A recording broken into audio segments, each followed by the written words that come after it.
January, I was at my property in Inverloch when obviously I heard about the fires, and we were watching that very closely, like everybody else in Victoria certainly was, in terms of looking after their own property. But when I realised what had happened, I contacted RFDS Victoria, and I started doing some consultancy work with them in Mallacoota. So what I'd like to talk a bit about today, and I'll try and keep an eye on the time, but please give me the signal too, because as you can imagine, this is an area that I could probably talk on all day. Health in general and mental health after disasters is what I specialised in when I did my postgraduate research when I studied psychology. So it's very dear to my heart, the health of people post-disaster. As you would imagine, something like a fire or a flood in Queensland last year, they don't always come out of the blue. People often have time and preparation, but what I've heard for many, many years is nothing can prepare you for some horrors. And I think that's an overwhelming sort of response that people get. It's this feeling of unpreparedness, this feeling of, I can't cope with this. It's the terror at the time can be so extreme that it might stay with you forever. It might stay with you for some weeks. It might not be evident initially that anything's really happened, but it can come sometime later. And I have many colleagues who are emergency workers, and I've worked with Victorian SES, the CFA, I've worked with paramedics, I've worked with doctors and nurses and volunteers. So all sorts of people are vulnerable to feeling the effects post-disaster. So at the time, as you'd imagine, you go into a fight-flight, a fire's coming, there's a threat. It's like any other sort of threat in many ways, that you feel in danger, that you might die, or your house might go, you might suffer incredible losses. So the body automatically and quite rightly sets up a series of physiological events to try and get you out of that danger. But you might not be able to get out of the danger because you've chosen to stay and defend. So you can imagine your heart rate going, your pulse is going up, your blood pressure's going up, your breathing rate's going up. You can feel terrified. Or have you heard of fight, flight, freeze? Some people can actually go into a freeze sort of situation. So all those sorts of physical reactions occur to most people normally. That's what you'd expect to happen. Has anyone experienced that sort of event? Have they ever had a fight, flight for any reason? Run in front of a bus and it's about to run you over? Been public speaking? I was talking to some people earlier who are terrified now that I'm going to call them up to practice their skills. But fight, flight should happen to us. The brain wants us to run away from danger. And it's not surprising then, is it, that many of the symptoms that I see people discuss or they come to talk to me about are fight, flight type symptoms. So even weeks after the event, it's still, the thoughts are going around their mind, oh, did I do the right thing? Oh, I should have got out, I shouldn't have put my kids through it. So they're going through the sorts of signs and symptoms still that you'd expect in the immediate danger. But it makes sense in a way too, doesn't it, that the brain keeps rehearsing things because the brain doesn't want you to go back in that situation again. So when we talk about initially in the event, the initial event that you're going through, you expect to have these symptoms occurring, and they're not always helpful. See, and I imagine that CFA would understand these people that are putting themselves in these situations all the time. You get better. We have a fellow nurse here. You would imagine then there have been times, I imagine, that you've been in situations when I don't know what to do, all this is happening, and it can be quite terrifying. But the more you get experienced, the better that gets. But these are events that people often have no prior knowledge of. They might think they have some understanding of what it will be like for the fire to come, but what they've told me later is they really had no idea. We do try and advise, as CFA was doing earlier, that if people are likely to be in these situations, they try and anticipate the sorts of feelings that they might go through, the sorts of physical things. And the way we ask people to do that is try and remember a time when you were really scared. was it just because you had to stand up in school and do a talk, or was it because, there was a fire coming for you, or there was a snake you just stood on? That scared the bejesus out of me when I stood on a snake once, when I thought it was the hose and realised it wasn't. The hose was lashing around my leg. Boy, did I have fight flight. I even ran probably 50 metres at an incredible rate, and I'm no runner, and I jumped at great risk to myself over a large fence. Well, when I looked later, it was a little bit of chicken wire, a foot high. That was a fight flight. And for weeks later, as soon as I saw the hose, I could get those same symptoms. This is what people are telling me about now, weeks and weeks and weeks post fires. They are still feeling a lot of that. They smell a bit of smoke, and it was only because the wood-fired pizza in the takeaway shop smells were coming out, and they straight away went back into that fight-flight type situation. So, one of the things that concerns me a bit as a health practitioner is that when people, and I've got a lot of experience of this from up north, they have no problem stopping for road accidents. They wouldn't think twice. They wouldn't not stop at a car accident. They wouldn't not stop if someone was holding their chest and feeling like they were in pain. That they're a lot more hesitant to perhaps go and say, oh, I think my dad's got depression, or I'm getting these feelings of anxiety. So what we encourage people to do is really understand what mental health difficulties look like, and recognise them for yourself for a start, and get some help, because like most other illnesses, it's far better if you treat things quickly. Get some help if you're concerned for yourself, and some of the symptoms that you're experiencing at the time of a disaster aren't going away. You're still not sleeping properly. You're still experiencing thoughts all the time about the fire. You might be having nightmares.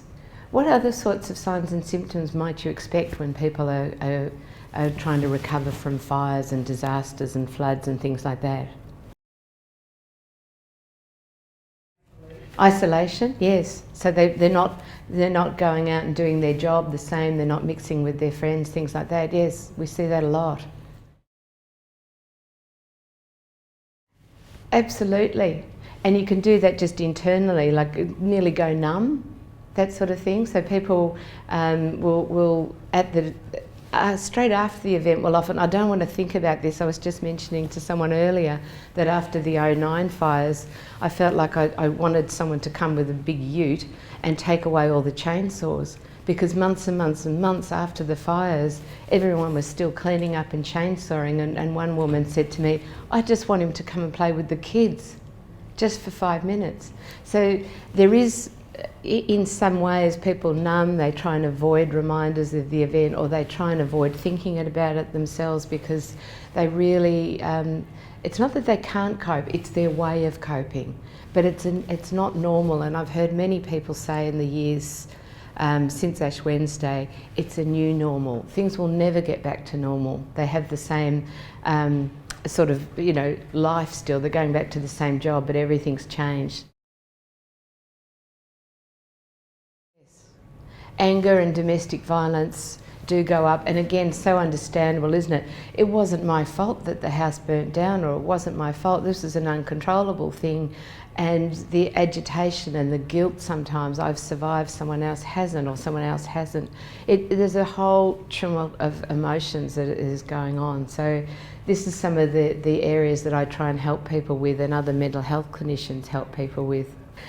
What I think is a really important thing to get across is that people have been through very, very difficult times. And in those difficult times, there's certainly a lot of memories, and those memories are very sensible memories, because you want to try and remember not to get into the same situation again. So what I spend a lot of time doing is trying to get people to do some of that self-care. Of course, it's understandable, everyone wants to clean up, and that's what you do in the early stages, and you have to get your insurance things done.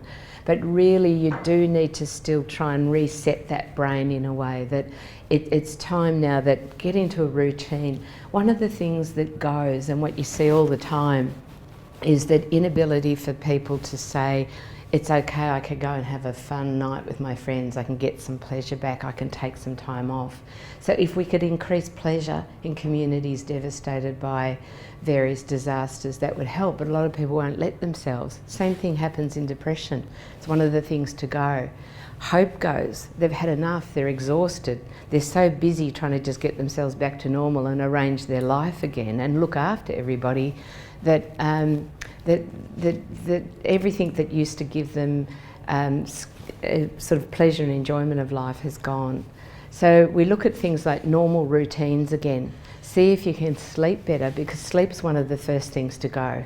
Why would you sleep well when you might have to look over your shoulder because something could be on fire? So they're all the sorts of things we get people to do. Try and get people to stop making major life decisions, and that's really difficult, isn't it? Then your house is burnt down, you've got to do all this stuff with insurance and you don't have a car, and maybe the kids need to go to a different school, and someone says, try not to make a major life decision when you're under stress. But they're things that are worth thinking of. If you're in the situation that you might notice somebody else is not going so well, what would you do? So would you immediately stop as if they're having a heart attack? If you thought someone's avoiding going to the same situation, they're avoiding going to work, would you feel comfortable going up and saying, how are you? There's a few more nods than there would have been 10 years ago. Because what I used to get continually when I worked with Beyond Blue, doing a lot of workshops throughout remote area Australia, is no, you don't talk about it. No, it might embarrass you, wouldn't do that. No way. Now we've had things like looking over the farm gate and how to help a mate. I'm really pleased to see people nodding, because what you do with someone who you're worried about, so they've been through an extreme situation, or they're just not themselves, they're not getting back to sort of normal, is you ask them how they're going, but be prepared to listen, because isn't it easy to go, oh, how you going, mate? Oh, look, I've just got to go. Oh, right, you know, it's really easy in some ways to brush it off. So a really important thing to do when you're worried about someone, and that's things like people are avoiding. They might be still upset. You expect people to be distressed at the memories of things, and they can go up and down with these sorts of reactions. But if that's really a sort of persistent thing, so someone's not normally tearful or not normally really angry, but here they are a couple of months down the track and they're still not good, that's where it's time to perhaps step in as a first aider. So just think again, you wouldn't hesitate if it was a heart attack. Why am I hesitating here? Ask them how it's been for them for the last couple of months, and get a bit more understanding of things like post-traumatic stress. Get an idea of the sorts of signs and symptoms that seem to be normal. So people in a stressful situation, so they're jumpy and they're on edge, but they're not going away. Does that make sense?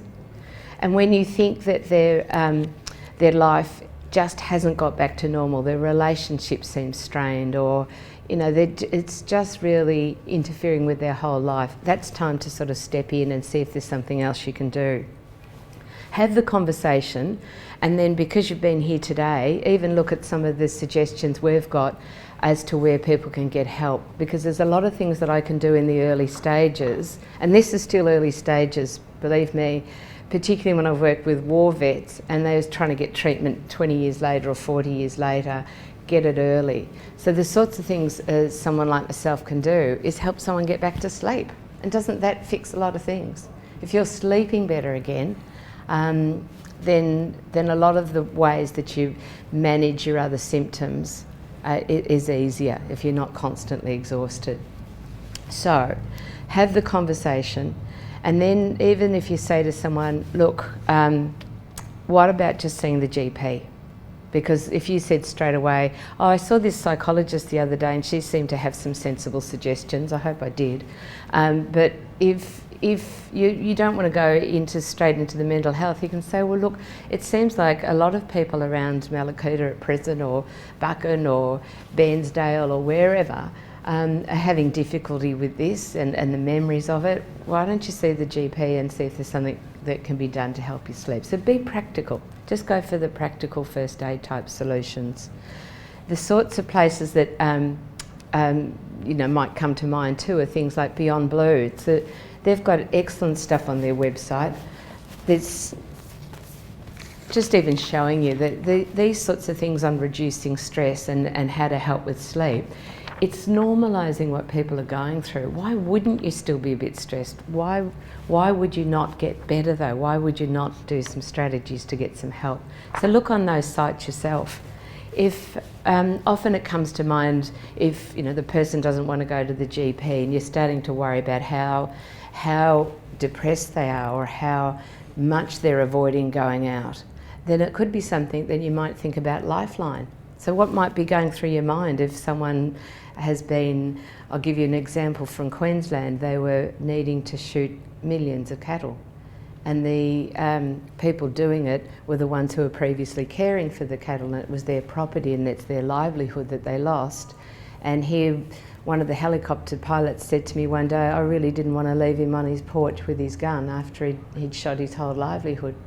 And a lot of people don't want to mention suicide. They don't want to think about it, but for me it's part of my occupation, part of my work, my profession, is to help people recover from post-traumatic stress, from depression, and prevent suicide. And that's the best thing you can do as a first aider. Prevent people getting worse, help them get to some help, and hopefully if people are starting to feel extremely distressed to the point that they don't want to live anymore, that's the place where you step in just as much as you want to do with the defib when they're having a heart attack. So that in 20 minutes I think is the best I could come up with to try and summarise an awful lot. But I would just like to say too is that we have an 1800 number coming up on RFDS Victoria, and you'll be able to look at the website, on RFDS Victoria's website.